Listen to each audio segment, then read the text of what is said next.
Mga ka-orly, ngayong araw ay tuturuan ko kayong magluto ng ampalaya con carne norte de lata. Masarap kaya? Ayaw mo ng ampalaya? Sandali lang, baka magbago isip mo. Isang dilatang karne norte, isang simpleng sangkap pero ibang level ang lasa. Walang arte, walang mahal, pero swak sa kanin. Kung gusto mo ng ulam na mura, mabilis at masarap, panoorin mo ito hanggang dulo. Mag-umpisa na po tayong magluto.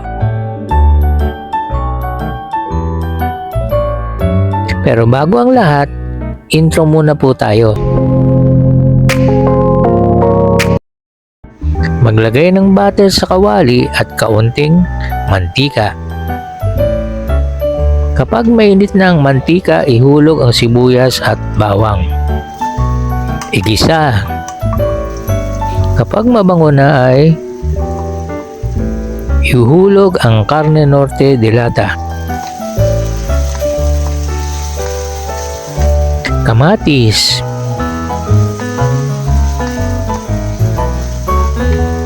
Ampalaya.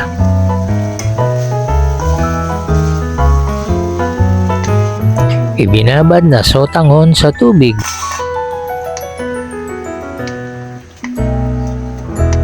Tip, maglagay ng kaunting tubig dahil sisip-sipin ng sotanghon ang sabaw. At takpan, lutuin ng mga 5 minuto ang ampalaya. Matapos ang 5 minuto ay i-check. Lagyan ng 1 kutsarang toyo o patis, depende sa inyo. Muling haluin upang sumama ang lasa. Budburan ng paminta. Tikman, okay na to, ang sarap.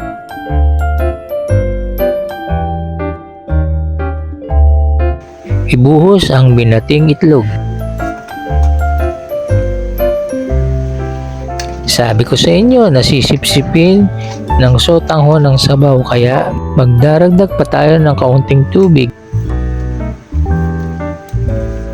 Sa ikalawang pagkakataon, hindi nagbago ang lasa niya. Luto na siya, hanguin na natin at ihanda ang kanin. Maraming salamat po sa panonood ng aking video. Hanggang sa muli.